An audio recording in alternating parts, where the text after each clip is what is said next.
sot do t'ju sjell në panajirin e librit, është edicioni 28 që mbahet në Pallatin e Kongreseve dhe për herë të parë është zhvilluar në vitin 1998, pikërisht tu tek Pallati i Kongreseve. Qëndroni në këtë video sepse do të shohim se sa lexojnë shqiptarët dhe cili është libri i vitit për t'u lexuar. Pra, cila është ajo alternativë që ofrojnë shtëpitë botuese.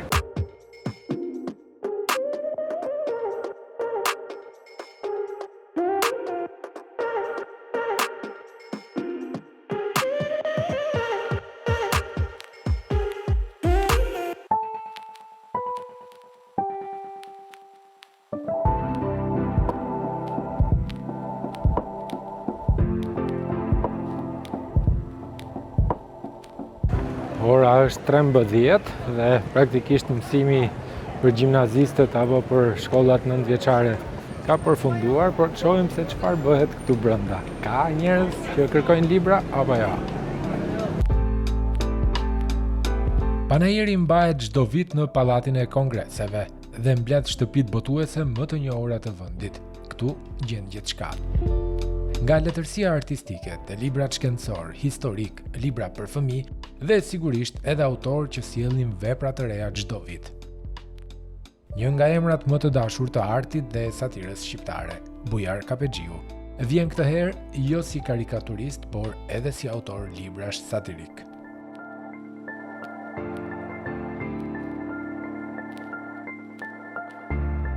Libri tim më i fundit titullohet Seferi i Tiranës, një përmbledhje me humor, ironi dhe reflektim mbi realitetin tonë të përditshëm dhe për ata që duan ta njohin Tiranën pak më ndryshe.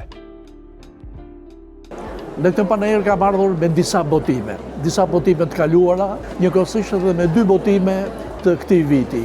Është një libër me poezi humoristike dhe satirike, ilustruar dhe me karikatura. Njëkohësisht është edhe një libër tjetër me humor, edhe ajo në vargje, por për një personazh shumë interesant që ka qenë në humorin e Tiranës, tipik Tiranas, ose si që themi ne, tipik Tirans, është Seferdaja. Pra, libri titullohet Seferi i Tiranës, që janë ky bejtegji i famshëm të ndër vite, ka bërë shumë bejte, dhe tiranësit e bëjnë mend shumë mirë. Unë kam bërë një libër për Seferi në kohën e diktaturës, por njëkohësisht jam duke punuar dhe për një libër të dytë, Seferi në demokraci. Kapexhiu është një figurë që gjithmonë ka sjellë diçka të veçantë, humor me mendim, por unë fakt e pyeta edhe për karikaturën, një gjini e artit që në fakt po vdes. Unë do të them një karikatur shqiptare sot pothuajse nuk ekziston. Do të thonë nuk kam në për gazeta, në për revista, në kudo nuk kam karikatura dhe karikaturistët pothuajse është një specie në humbje e sipër. Vetëm në ndonjë festival ndërkombëtar dhe ndonjë ekspozitë që marrin pjesë. Sigurisht që historia gjithmonë zë një vend të rëndësishëm në panajir. Shumë botues sjellin vepra që ndihmojnë të kuptojmë më mirë rrënjët tona dhe identitetin shqiptar. Një ndalesë tjetër e veçantë ishte tek shtëpia botuese Fannoli, ku pata kënaqësinë të bisedoj me presidentin e saj, Recep Hida. Ne kemi disa kategori librash. Botime filozofike, sociologjike, letërsia artistike dhe albanologji. Nga letërsia artistike, libri më i fundit që kemi hedhur çakullim është se gjithmonë dashuria me parë me të Camusja, i dashur zoti Germain, Albert Camus, shqipëruar nga Sabrina Pasho. Kemi përgatitur 2 libra mbi inteligjencën artificiale gjatë këtij viti, Epoka e inteligjencës artificiale dhe Genezis. Janë 2 botime bestseller sot në botë. Nga fusha e albanologjisë, të cilës unë jap gjithmonë rëndësi, kemi 2 libra nga profesor Nelson Çabej, i lirët që mbijetuan.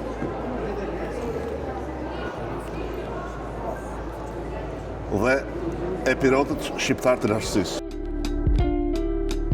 Leximi i historisë sonë është themeli për të kuptuar kush jemi dhe nga vim, dhe unë në këtë rast zgjodha librin Ilirët që mbjetuan, i cili është një libër që vjen si një përgjigje ndaj Akademisë Serbe të Shkencave dhe Arteve për prejardhjen e shqiptarëve, një libër që ngjall shumë reflektim dhe njëkohësisht shumë krenari.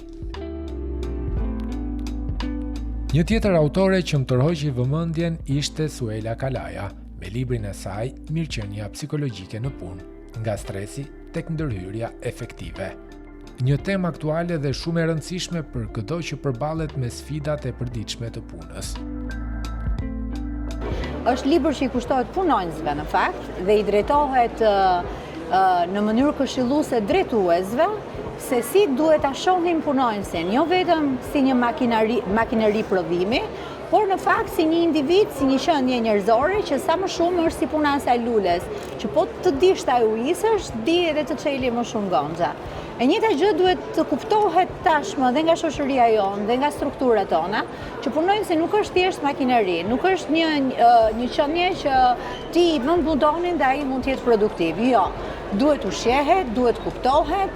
Punojnësi nuk është vetëm 8 orarësh i punës, po është dhe më mbas punës, ajo që merr me vete, mbart me vete dhe ajo që sjell të nesërmen. Nëse ky punonjës do jetë i lodhur, fillon lodhet dhe komplet ai perfeksionizmi që i kërkohet kthehet në ngërç, kthehet jo vetëm për personin në ngërç, por edhe për institucionin. Autorja tha se qëllimi i saj ishte të ofrojë mjete praktike për menaxhimin e stresit dhe për të krijuar një mjedis pune më të shëndetshëm emocionalisht. Mendoj se është një libër që ju duhet edhe juve për të kuptuar pak më shumë të drejtat tuaja në punë apo edhe mënyrën se si trajtoheni në punë, pra mirëqenia.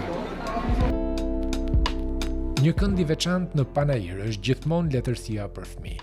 Unë si prind, kujdesem që edhe djali im të futet në botën magjike të librit që në vogëli. Leximi që në fëmijëri është dhuratë që zgjat gjithë jetën.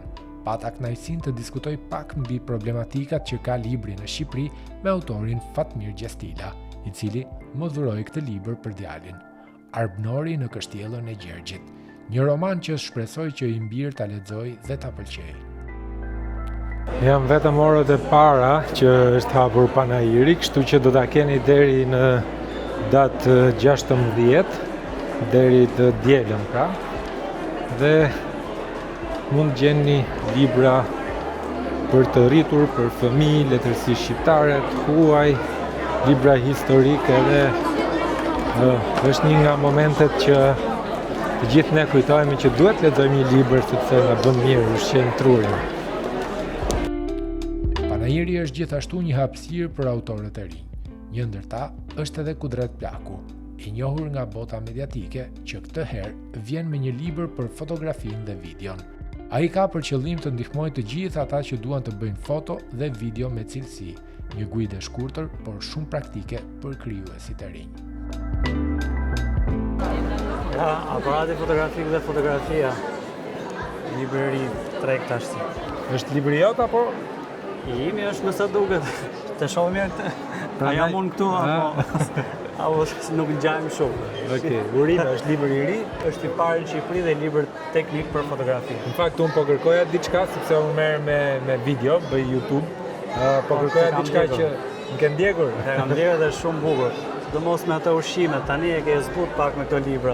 Në ushqimet na ke hapur oreksin. Okej, shpresoj që ti hap oreksin ndjekësve edhe për librin, se është një gjë shumë e rëndësishme. Ti është më e rëndësishme. Çfarë ke sjellë në këtë libër? Libri është ndarë në 2 pjesë. Pjesa e parë flet për aparatin fotografik, ndërtimi i tij dhe mënyra e përdorimit. Pjesa e dytë flet për fotografinë, kompozimet, rregullat e fotografisë. Por ato që s'ka mundësi të bëjë një aparat shërben dhe për ato që përdorin telefonat e tyre për të fotografuar. Është një manual shumë i mirë edhe për celular. Për celular, sepse kam dhënë mundësinë gjithë të mësoj për fotografi, sepse çdo njeri sot është bërë një fotograf me vete, sepse do po s'do një selfie në ditë do e bëjmë. Është një libër praktik me 4 figura ilustruese që ta bëjmë sa më thjesht për të gjithë ata që duan ta. Që ka edhe me ngjyra, apo pak lutem. Është me ngjyra, ja. Ka dhe rregullat e fotografisë, ç'është mirë, shkabim, shfokus. Ja thot hapësirë para dhe pas subjektit. Pra kjo është foto jo e mirë, kjo është foto e saktë. Pra edhe me telefon, qoftë se ti e bën nuk ka nevojë cilësia, po vetëm rregulli që ka fotografia e bën që ta marrin gjithë të libër. Kolegu që na shkrepi foto. Ky është kolegu im, kemi marruar shkollën bashkë, Shëlin Qatiti.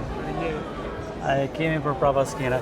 E shes si jemi ne fotografët gjithmonë gati. Ulemi sa shohim që del puna, jemi gati të marrim pajisjen magjike të fotografojmë. Kudret, Kudret, uroj suksese dhe më vjen mirë që bibliotekës time do t'i shtohet një libër i tillë, sepse mbas edhe unë kam shumë nevojë për të lexuar dhe për të njohur me rregullat e fotografimit, ë? Ke video je mirë, ke fotografie do të testojmë pak, të shohim dhe shpresojmë që t'ja dalësh dhe do ja dalësh patjetër sepse kush din video.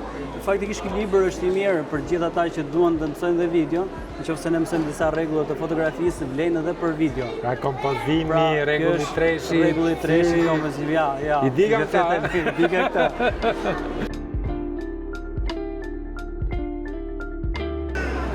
Ky ishte edhe rrugtimi ynë për sot tek panajiri i librit dhe më vjen mirë në fakt që ka një interes të shtuar për librin, pavarësisht se jetojmë në kohë kur rrjetet sociale janë armiku kryesor i librit, por mos harroni sepse një libër i mirë është gjithmonë një mik i mirë që nuk ju le kurrë në balë. Shihemi në videon e ardhshme.